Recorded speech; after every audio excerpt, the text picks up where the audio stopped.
When people think about Carl Jung, they often imagine the mystical side of psychology: dreams, archetypes, symbols, and visions of the unconscious. But hidden in his writings is something far darker, something he considered one of the most disturbing discoveries of his career. It wasn't about myth, or spirituality. It wasn't about esoteric wisdom. It was about something far more ordinary that shows up every single day in families, workplaces, friendships, and even on social media. That discovery was shadow projection. Jung realized that every human being carries traits they don't want to admit to.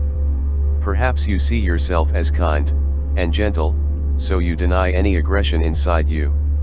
Or maybe you want to be seen as virtuous, so you repress your selfish ambition. These rejected traits don't disappear. They sink beneath the surface, into what Jung called the shadow, and, because they're unconscious, you don't recognize them in yourself. Instead, you start to see them in others. So instead of admitting "I feel jealous," you insist, "That person is jealous of me." Instead of admitting "I'm being manipulative," you say "You're manipulating me." This is projection, and at first, it might look like a small misunderstanding. But Jung discovered that projection becomes dangerous when it's fused with absolute certainty. The person doesn't wonder if you might be acting a certain way. They declare it as fact. They don't say "Maybe you don't like me." They insist, "I know you hate me." And once that certainty takes root, they stop seeing you as you really are. They see only the distorted image of their own denied traits. To make this more concrete, imagine a colleague who constantly accuses others of being dishonest. At first, you might shrug it off as paranoia, but over time you notice a pattern. If you give feedback, they say you're sabotaging them. If you stay quiet, they say you're hiding something. If you succeed at a project, they whisper that you must have cheated. Soon they begin warning others, "I don't want to say anything bad, but I'm worried about this person." Co-workers, uncomfortable with conflict, start to believe it.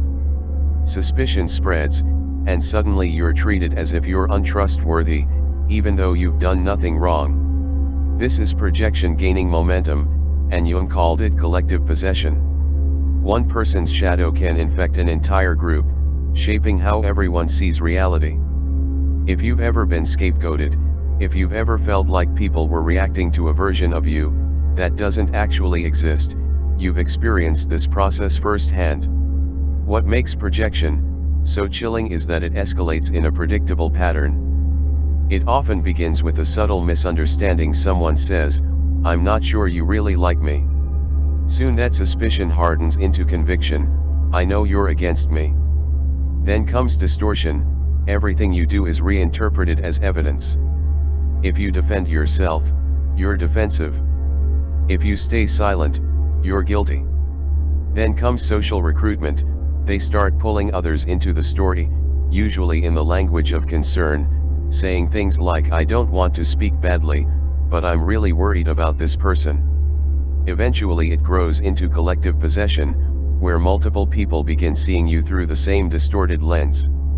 The final stage is exclusion, or attack. You're isolated, pushed out, or punished for motives you never had. Now, why is projection so dangerous? Jung realized the real danger wasn't the accusation itself, it was the certainty. Modern neuroscience backs this up. When people strongly believe a false interpretation, their brains light up in the same way as during delusional states. To the projector, their perception isn't an opinion, it's reality, and because they believe it so deeply, they can be incredibly persuasive. They don't look like liars, they look like passionate truth tellers.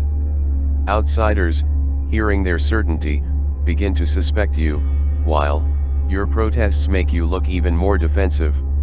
This is why projection destabilizes its target so effectively. Jung identified 5 red flags that signal projection is at work.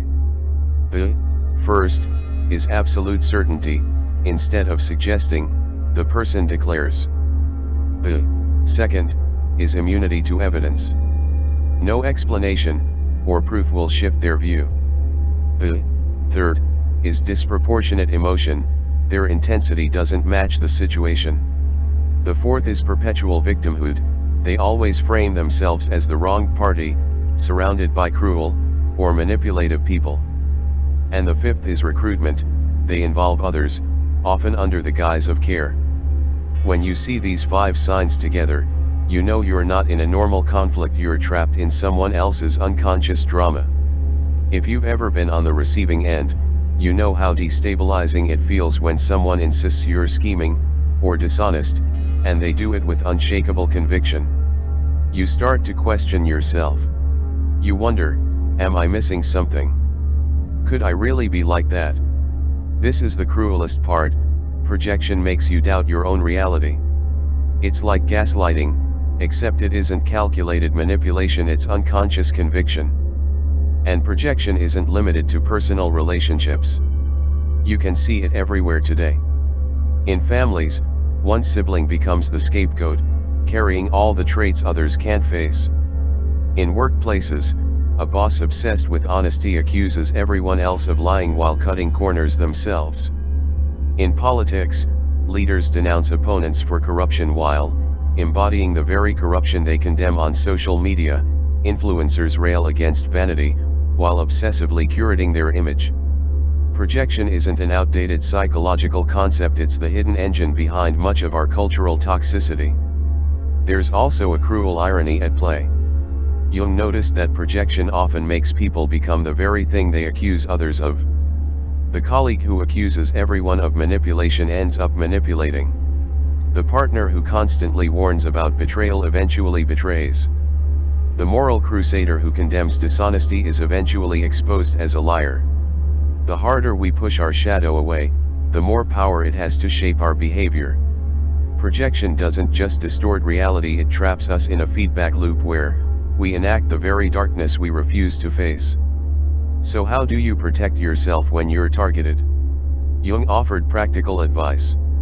First, trust your gut. If someone's version of you feels alien, believe your own inner truth. Second, don't waste energy arguing. Trying to convince a projector usually strengthens their conviction. Third, limit the information you give them. The more details they have, the more raw material they have to twist.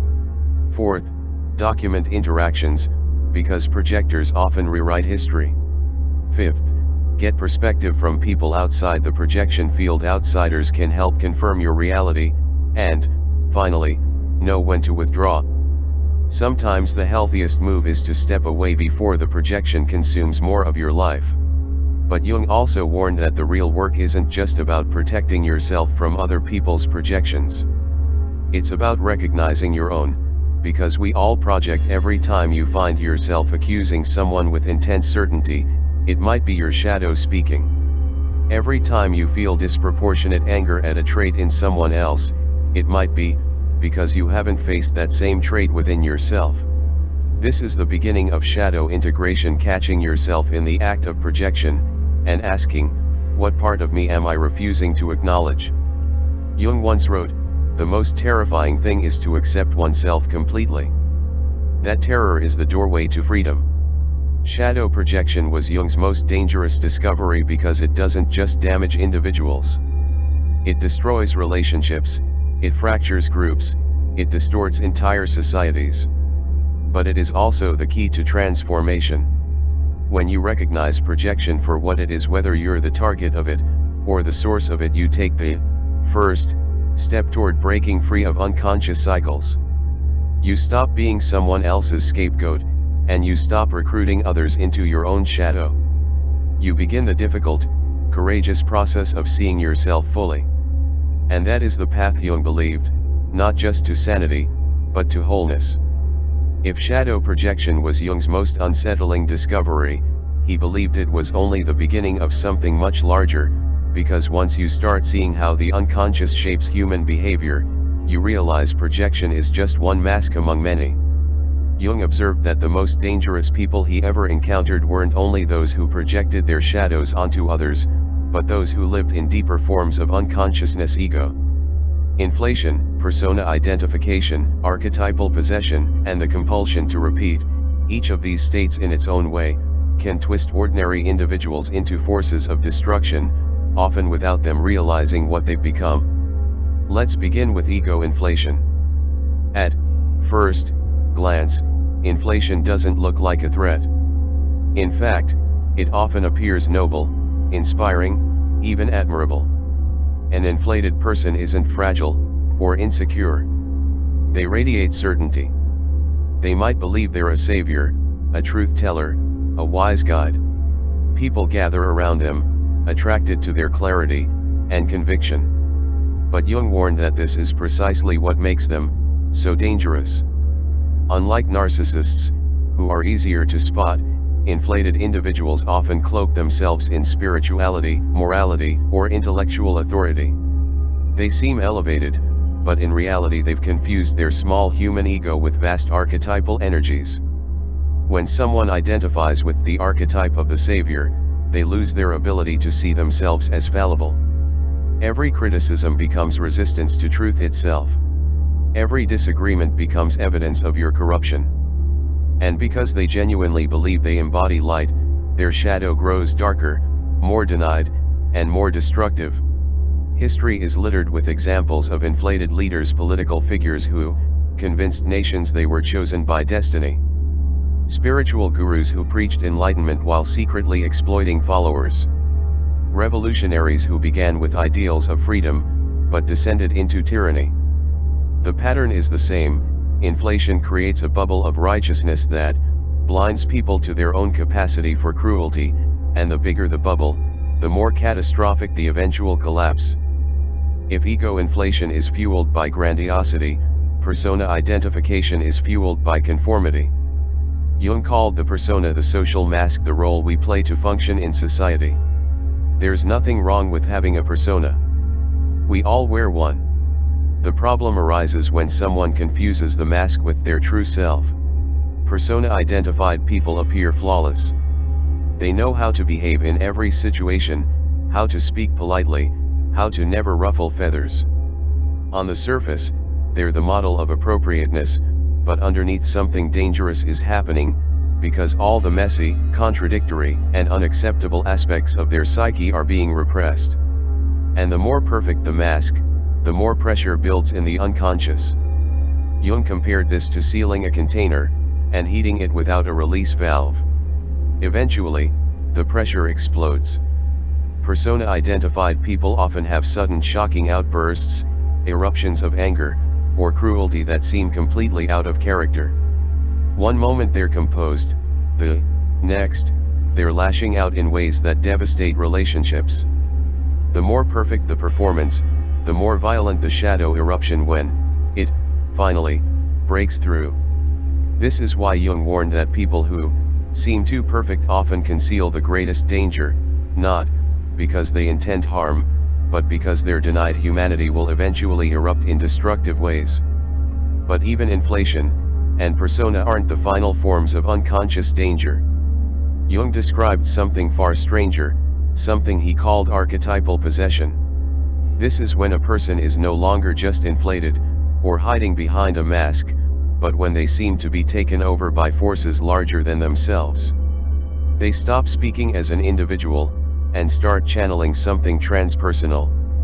Their eyes change, their voice shifts, and suddenly they are no longer John, or Mary. They are the eternal victim, the divine parent, the righteous warrior, the cosmic savior.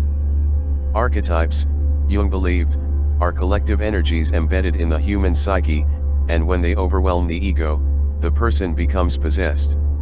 This isn't possession in a supernatural sense, it's psychological possession. But it feels just as eerie. You sense you're not dealing with a person anymore. You're dealing with an energy wearing a human face. Archetypal possession explains why ordinary people sometimes commit acts they later can't explain. The revolutionary fighting for justice becomes a fanatic who justifies atrocities. The healer becomes a manipulator who exploits dependence. The righteous parent becomes a tyrant who infantilizes others. Archetypes contain both light and shadow, and when someone identifies completely with an archetype, they inevitably embody its destructive polarity as well. That's why Jung emphasized humility. The moment you believe you are the sole channel of truth, wisdom, or justice, you've already stepped into possession, and from there the line between saint and fanatic disappears. The last pattern Jung mapped is something more subtle, but equally destructive: the compulsion to repeat. This isn't about dramatic eruptions of energy, but about slow, grinding cycles of unconscious repetition. Some people, Jung noticed, seemed destined to reenact the same painful story over and over again. A woman repeatedly chooses partners who abandon her. A man finds himself in job after job where he's betrayed by his boss. A friend always ends up being scapegoated by their group. On the surface it looks like bad luck, but Jung believed it was the unconscious seeking resolution. The psyche repeats unresolved traumas, unconsciously recreating the same dynamics in the hope of, finally, overcoming them. The tragedy is that most people don't recognize the pattern, so instead of healing, they perpetuate it. And worse, they unconsciously recruit others to play roles in their inner drama. Without realizing it, you may find yourself cast as the betrayer, the abandoner, or the persecutor in someone else's script. That's what makes repetition compulsion dangerous, not just for the person caught in it, but for everyone who gets drawn into their cycle. Taken together, these patterns: projection, inflation, persona possession, and repetition paint a picture of the human psyche that is both terrifying and liberating. Terrifying because they reveal how easily unconscious forces can hijack our lives and relationships. Liberating because once you see them, you can't unsee them. Awareness itself becomes protection. If you notice someone constantly declaring your motives with absolute certainty, you know you're in the field of projection. If you meet someone who radiates moral superiority without a trace of doubt, you know you're witnessing inflation. If you feel a subtle hollowness behind flawless social performance, you may be looking at persona identification. If someone suddenly speaks with the force of a cosmic truth bearer, you're likely in the presence of archetypal possession.